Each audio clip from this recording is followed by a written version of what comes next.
Bom dia a todos, boa tarde, sei lá. Na semana passada nós vimos que Paulo, na sua carta para a igreja que está em Filipos, ele escreve em como ele deixou de confiar nas suas próprias obras, de como ele, Paulo, deixou de confiar na sua própria carne. E como ele, Paulo, deixou para trás aqueles que os judeus, os religiosos, os fariseus mais invejavam dele, que era o seu currículo religioso perfeito. Todas aquelas coisas que nós vimos. Como e por que Paulo consegue se livrar desse currículo religioso perfeito, o que nós chamamos também de lista de adjetivos? Como? Fazendo de Jesus o sentido da sua vida, colocando o sentido da sua vida num outro patamar, que é Jesus. E por que Paulo faz isso? Porque não era essa lista de adjetivos, não era o currículo religioso perfeito que ditaria quem ele era. Ele não seria definido por isso, mas ele seria definido por Cristo. Por isso que, na comparação com Cristo, toda essa lista e todo esse currículo era algo que Paulo reduziu a nada. Paulo reduziu isso como se fosse uma perda, até mesmo como se fosse esterco. Então, para Paulo, se livrar dessa lista, se livrar desse currículo, deixá-lo de lado, não foi um desperdício. Diferentemente do que os religiosos, os fariseus da época pensavam. Para eles, Paulo foi um completo desperdício. E por que eles achavam que Paulo era e foi um desperdício? Porque eles ansiavam, eles invejavam, e era a lista de adjetivos, era o currículo religioso perfeito de Paulo que dava sentido a eles. Então Paulo era um completo desperdício. Mas a gente fala tanto de desperdício, o mundo hoje se fala muitas coisas de desperdício. O que é desperdício? Por favor, slide. Próximo.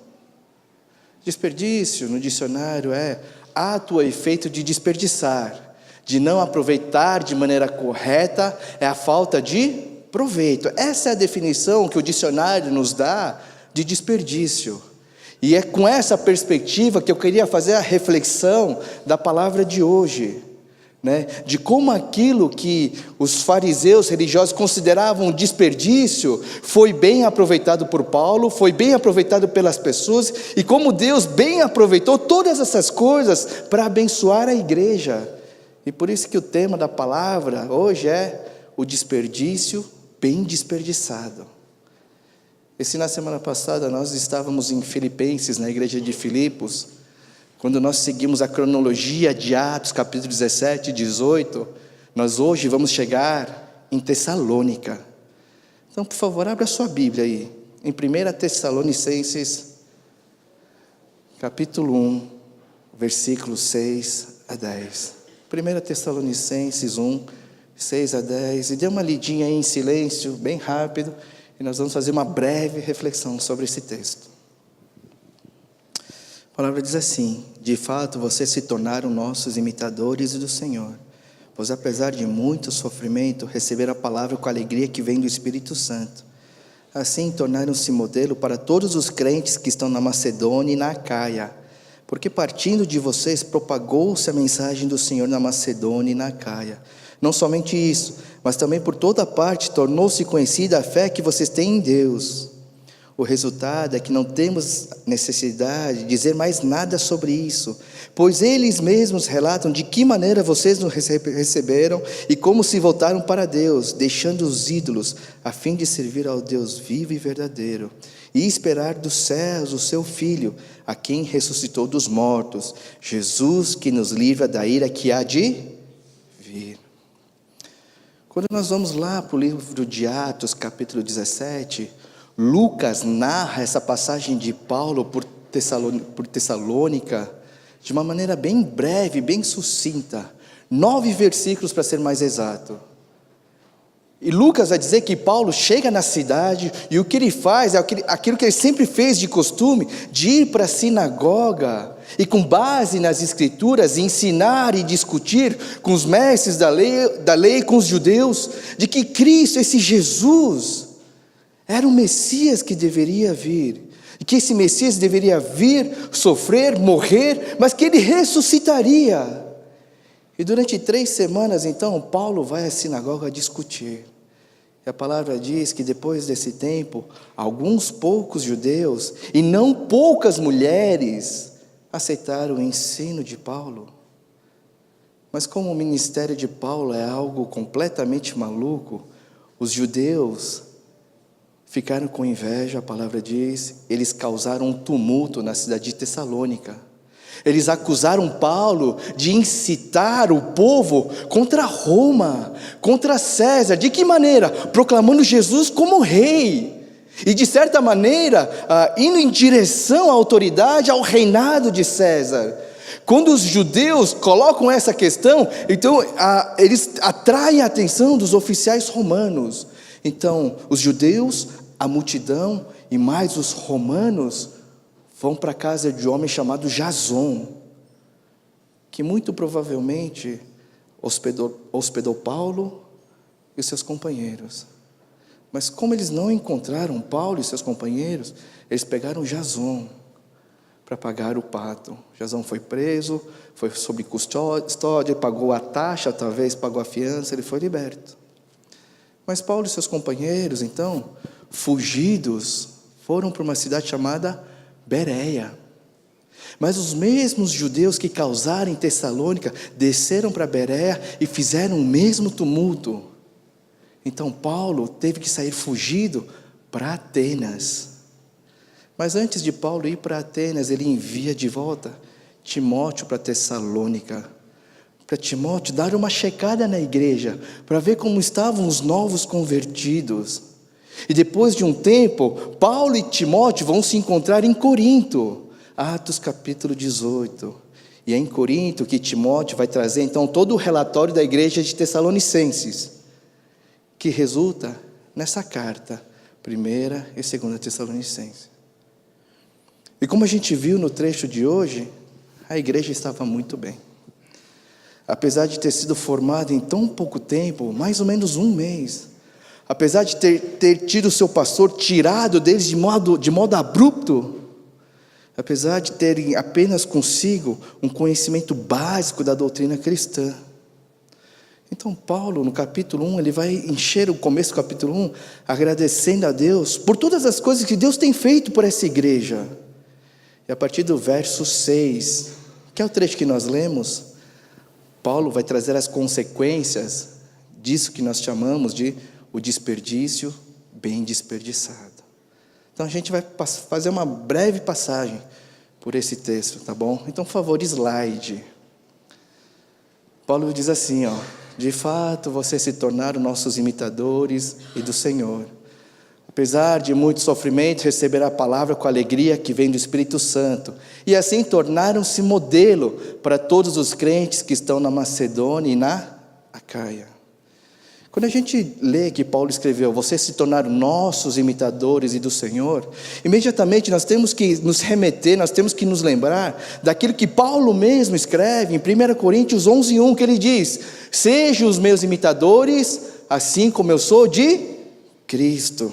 Nesse versículo de hoje, Paulo não está de maneira alguma dizendo, olha, sejam meus imitadores. Paulo se colocando como um parâmetro também. Não, Paulo está dizendo, sejam meus imitadores, porque eu sou imitador de Cristo. Não existem 2 parâmetros, não existe o parâmetro de Paulo e o parâmetro de Cristo.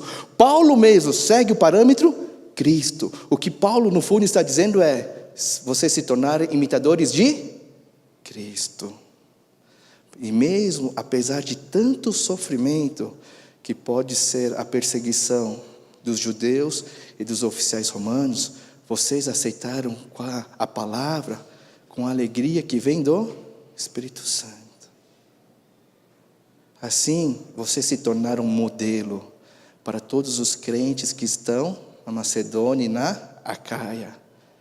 O que Paulo está querendo dizer aqui é, vocês terem se tornado imitadores de Cristo, agora fazem com que vocês se tornem imitados. A consequência da igreja, dos crentes imitarem Cristo, é que os crentes de toda a Macedônia e Acaia, ou seja, de toda a Grécia, têm imitado os crentes de Tessalônica. Porque partindo de vocês, propagou-se a mensagem do Senhor na Macedônia e na Acaia. E não somente isso, mas também por toda a parte, tornou-se conhecida a fé que vocês têm em Deus. Porque eles se tornaram imitadores de Cristo. Se tornaram imitados, a mensagem do Senhor, ou seja, a mensagem do Evangelho, alcançou não só os crentes da Macedônia e da Acaia, não só os crentes da Grécia, mas toda a Grécia. Ela não ficou, a mensagem do Evangelho não ficou restrita dentro da igreja, entre os cristãos e os crentes, porque eles se tornaram imitadores, se tornaram imitados, por isso o Evangelho pôde ser propagado para toda aquela região. E não só isso, a fé que eles tinham em Deus se tornou conhecida e famosa por todos. E aqui a gente precisa fazer uma pausa e talvez voltar para a semana passada. É claro que os cristãos de Tessalônica não creram, não receberam a palavra, não se tornaram imitadores, para de alguma forma alcançar alguma fama. A fama não tinha o fim em si próprio para esses cristãos. Senão a gente volta para aquilo que nós vimos, que é o sentido criado das coisas. Não.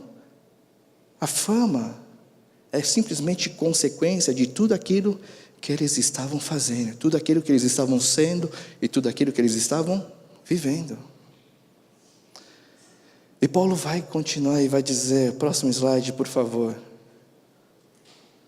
O resultado é que não temos necessidade de dizer mais nada sobre isso, pois eles mesmos relatam de que maneira vocês nos receberam, como se voltaram para Deus, deixando os ídolos, a fim de servir ao Deus vivo e verdadeiro, e esperar dos céus seu Filho, a quem ressuscitou dos mortos, Jesus, que nos livra da ira que há de vir.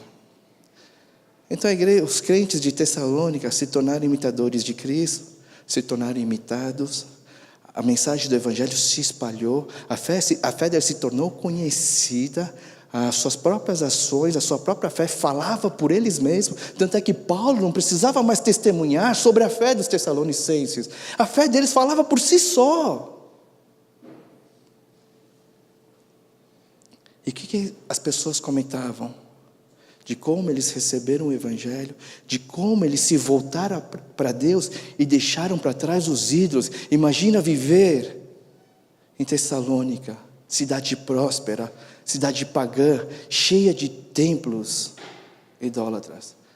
Você deixar esses ídolos de lá, que tem um templo, que tem uma forma, e seguir a um Deus que não tem forma alguma, é loucura. E mais do que isso, os crentes de Tessalônica, então, por último, fizeram de Cristo o sentido de suas vidas, porque Paulo diz, eles agora esperam por esse Jesus, a quem Deus ressuscitou dos mortos, por esse Jesus que nos livra da ira que há de vir, ou seja, por esse Jesus que nos salvou. Os crentes de Tessalônica, então, fizeram de Cristo o sentido último de suas vidas, que é aquilo que nós vimos semana passada. Então, resumindo toda essa história, é que os cristãos de Tessalônica são imitadores de Cristo, se tornaram imitados. A sua fé, então, ficou conhecida, a mensagem do Senhor se propagou por toda aquela região. E não só isso, eles deixaram para trás os ídolos, e por fim, Cristo se tornou o sentido último de suas vidas. E é assim que termina essa passagem, é assim que termina esse trecho. Mas se a gente para pensar agora, para fazer uma reflexão, o que a gente percebe é que o desperdício bem desperdiçado, ele tem que obrigatoriamente gerar outras pessoas que querem se desperdiçar. Vou falar de novo. O desperdício bem desperdiçado, ele tem que obrigatoriamente gerar outras pessoas que querem se desperdiçar. assim como Paulo se desperdiçou, assim como Cristo se desperdiçou e por nós foi até as últimas consequências. Paulo era um desperdício para os judeus. Jesus era um desperdício para os judeus. E nesse mundo secular que nós vivemos, nada mudou. Para muitos, Jesus continua sendo um desperdício. E a pergunta que nós temos que nos fazer então é: tudo aquilo que Cristo fez por nós naquela cruz é apenas um desperdício? Ou é um desperdício bem desperdiçado? Tudo aquilo que Cristo fez naquela cruz por você é apenas um desperdício? Ou é um desperdício bem desperdiçado? E talvez para a gente responder essa pergunta, nós temos que fazer um caminho inverso disso que nós vimos. E nós precisamos fazer uma reflexão bem sincera diante de Deus, com o nosso próprio coração. E nós precisamos perguntar de verdade se as pessoas que nos rodeiam, essas que estão mais perto de nós, elas, por nossa causa, elas trocaram o sentido de suas vidas. Se essas pessoas que nos rodeiam, que são tão próximas de nós, fizeram de Cristo o sentido para a vida delas também. Se as pessoas que nos rodeiam, que vivem tão próximas de nós, conseguem enxergar a mensagem do Senhor em nossas vidas, elas conseguem enxergar o Evangelho sendo vivido em nossas vidas. Nós temos que nos perguntar se as pessoas que nos cercam, que vivem tão próximas de nós, se elas conseguem enxergar em nós essa fé tão inabalável diante de problemas e sofrimentos. E por último, nós temos que perguntar se essas pessoas que nos cercam, que vivem tão próximas de nós, têm nos imitado, porque nós temos imitado a Cristo. Porque se essas coisas não estão acontecendo, nós corremos o sério risco de estar vivendo um desperdício apenas. Isso precisa mudar. Porque se Cristo não se tornar o sentido último de nossas vidas, não adianta a gente gritar a plenos pulmões de que nós somos cristãos, nós seguimos a esse Jesus, nós cremos nesse Jesus, nós vamos à igreja semanalmente, porque o mundo não vai ouvir.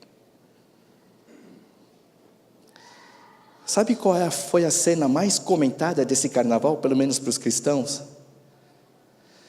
Foi a cena de Satanás derrotando Jesus em plena avenida, no desfile da escola de samba Gaviões da Fiel. Por aí você já vê o nível da coisa, né? Gaviões da Fiel. Aí você já vê o nível da coisa. E foram uma enxurrada de vídeos, de twitters, de comentários no Insta, no Face, em todas as mídias sociais. Alguns criticando, alguns xingando, alguns até amaldiçoando. Se discutiu nas plataformas, nas mídias sociais, se discutiu ali a liberdade religiosa, se discutiu ali a falta de temor, a falta de respeito, se discutiu ali a degradação moral, a degradação social, e como não poderia deixar de faltar,